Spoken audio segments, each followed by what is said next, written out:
Hi everyone, it's Lee Crows here from F-Stop Lounge, and I wanted to introduce a wonderful guest I've got, Paul Pichugin, who's a good friend of mine, and he's based west in the southwest of Western Australia. That was a mouthful. And he is a landscape and travel photographer extraordinaire. So welcome, Paul. Thanks, Lee. No worries. No worries. Basically, we're here to chat about Paul's experience with numerous things, one of those being the Giving Lens. And Paul, I understand that you've been invited to be part of the Giving Lens in some sort of way. Can you tell me a little bit more about that and what the Giving Lens is? Sure, yeah. So the Giving Lens is we'll call it a charitable photo education organisation. Basically, what we do is we run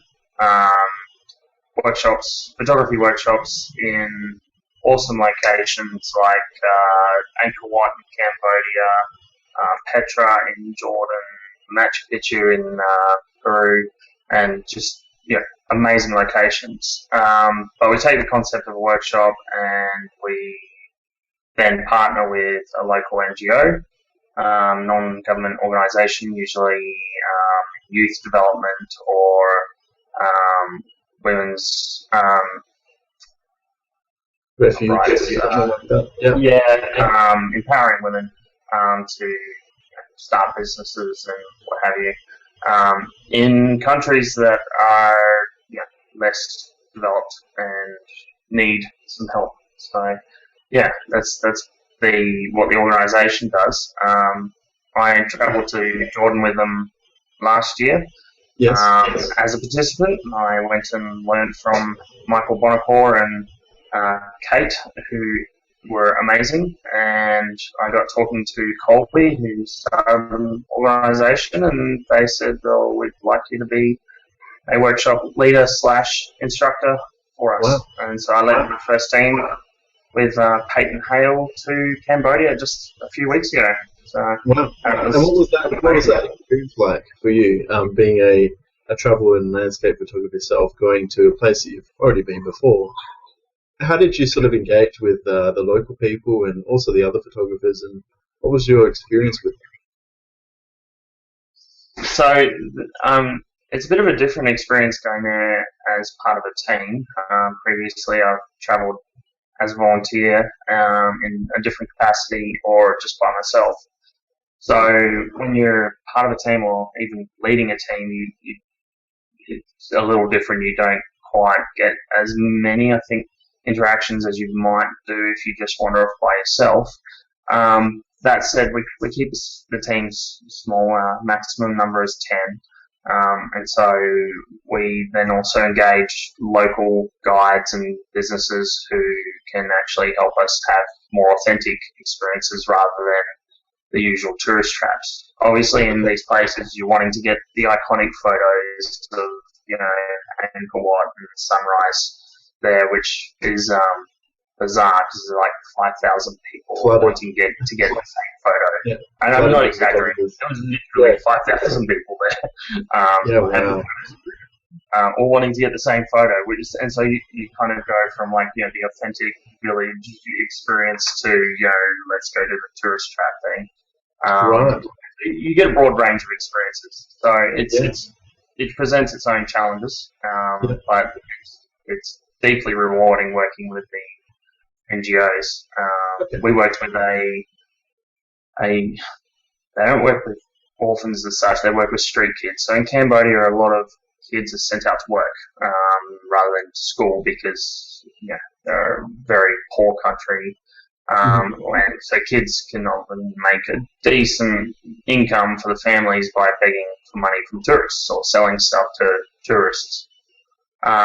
So we would prefer the kids are at school and actually learning and rather than repeating the poverty cycle, breaking out of that cycle and getting an education and learning and growing and trying to actually make a difference. So we partnered with an organisation that works with street kids and puts them through school, and absolutely amazing organisation, Anjali House. And so we partnered with them, and we teach the kids photography, and we give them we donate a bunch of cameras, and then at the end of the trip, any profits that are made from the trip are then donated to the organisation. So it's basically win-win for everyone. Okay. So the photographer gets the experience. You get the teaching, I suppose, as a workshop instructor. You're able to teach them your skills, and also the local people benefit from the charity organisation that they're giving, if that's what the Giving Lens is. Would that be how you'd sum it up? Yeah, exactly. Yeah, okay. So if you were to give a benefit to any photographer out there who's interested in going on a workshop, why would they choose this sort of the Giving Lens experience over a workshop? What's in it for them? Okay, so for me, like a lot of the places I travel to by myself, you get your photos and you kind of just take from the country. You don't actually give, and so I think, like basically the only people that benefit from me traveling to a country when I'm just off by myself are the people I directly interact with. So the hotel is usually owned by a foreign company. It's not usually locally owned. Even here in Australia, most of our hotels are owned by people who don't live in Australia, or companies that don't actually aren't Australian based. So the actual money doesn't stay in the country. And so with the Giving Lens, you're actually making a difference locally. You're not just taking. And I think if it's your first time to a country or first time overseas, we had I think 3 people on our team who had never left their countries, 2 from the US and 1 from Canada, never left their countries. So their first overseas trip was Cambodia, which is one of the poorest countries in the world, can be quite confronting. For them, their first step into travelling and travel photography needs to be a guided one. Not everybody can just hop on a plane and go somewhere they've never been and find their way and be happy with the experience. So this is a good kind of way to kind of test the waters with travel, and also just to find those more authentic experiences. We definitely go out of our way to find those. Find the real version of the country. Yeah, and I suppose being around like-minded people or like-minded photographers, you sort of spend the time there taking photos. It's not like a tour group where I imagine we've got 10 minutes here and you've got to go. I imagine it's like, all right, we'll spend, wait till the light settles, and then we'll go and take this, and then we'll go and do that. Is that sort of how it works? And I know very much so. Yeah. Okay. Well, that's good. That's I suppose every photographer's the dream come true. Dream come true. Very first time I went to Cambodia, I did the temples around Angkor Wat with a group that I was volunteering with. I was the only photographer. Ooh. So they all went through like the temples in like 15 minutes, and I wanted to be in each one for a day or 2 each. And so it was just like I had to just run and shoot and just be like, I hope I've got something because I've got no time to think. So that's one of the benefits. Cool. The businesses we engage in and the guides we engage in are used to working with photographers and photography groups, so nothing happens quickly. If we're getting amazing light and we're due somewhere, well, then we're just going to be late because we've got amazing light. So well, that's good. And I understand you've been to Jordan since you mentioned before where you went along as a team leader, but you're heading back as a workshop instructor. Is that right? Yeah, first time I went, I was just a participant. So and then this time I'm lucky enough to have been asked to co-lead the team with Michael Bonacore, who is an exceptional photographer and a lot of fun to hang out with. You will definitely laugh when hanging out with Mike. So we're heading back in April. We've got think it's 2 or 3 places left on the team. So we keep the team small.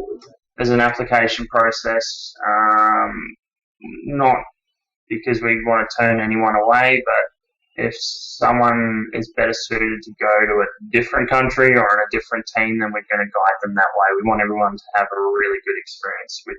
Okay.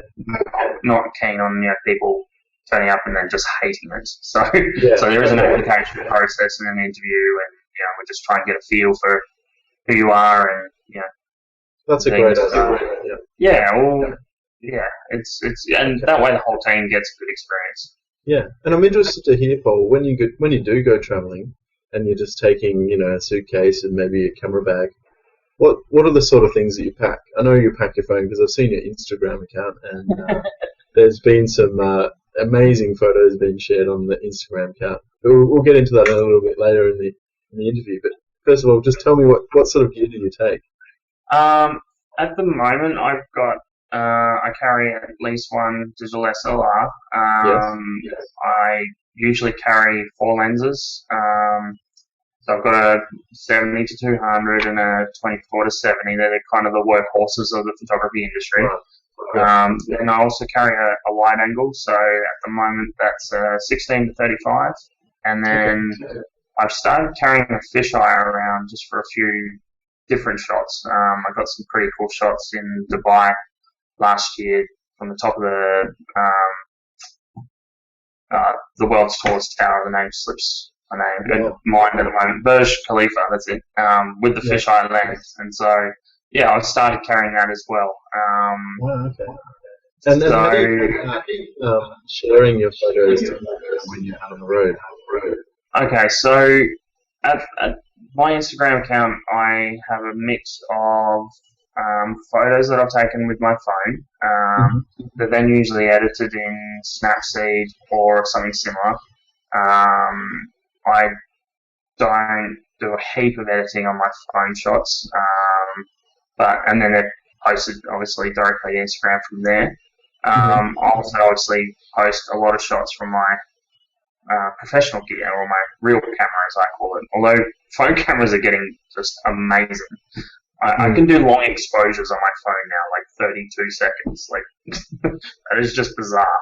But anyway, so with my digital SLR, I'll take photos. They then get transferred to whatever device I'm using to edit at the time. So at the moment, it's a laptop. I'm going to be moving to a Wacom Companion soon, just so I can edit a lot quicker on the go. They run Windows 8.1 and they're amazing. So you can run a full version of Photoshop, and it's essentially a large tablet. So so you can run full Lightroom and Photoshop on it, and then draw on your screen and do your editing that way. So I'm going to be moving into that system soon. Once they're edited and I'm happy with them, or processed rather than edited, whatever term you want to use, I then upload them to Dropbox, where I have a folder of the images that I've processed in the last few days, and then I'll just post you can post directly to Instagram, from using your Dropbox folder. Wow. So that's how I get my pro images onto Instagram. Yeah, okay. That's really, really insightful. And the big question is, how do you build a following like you've got? I don't know how many people you've got. But what's one piece of advice that you'd give to someone who wants to create a bit of a following on Instagram? Okay, so there are a few keys. The first thing is consistency. Be consistent in your brand or your images, so to speak. Don't go from posting all landscape photos to a photo of your cat. It's just kind of a bit off topic, so to speak. Number 2, be authentic, be yourself. You're not trying to be someone else, or you shouldn't be. So, if you like the image, post it, and if it flops, who cares? It's your image. If you consistently post images that you like, then you'll start attracting a crowd who like what you like, rather than trying to pander to somebody else's crowd.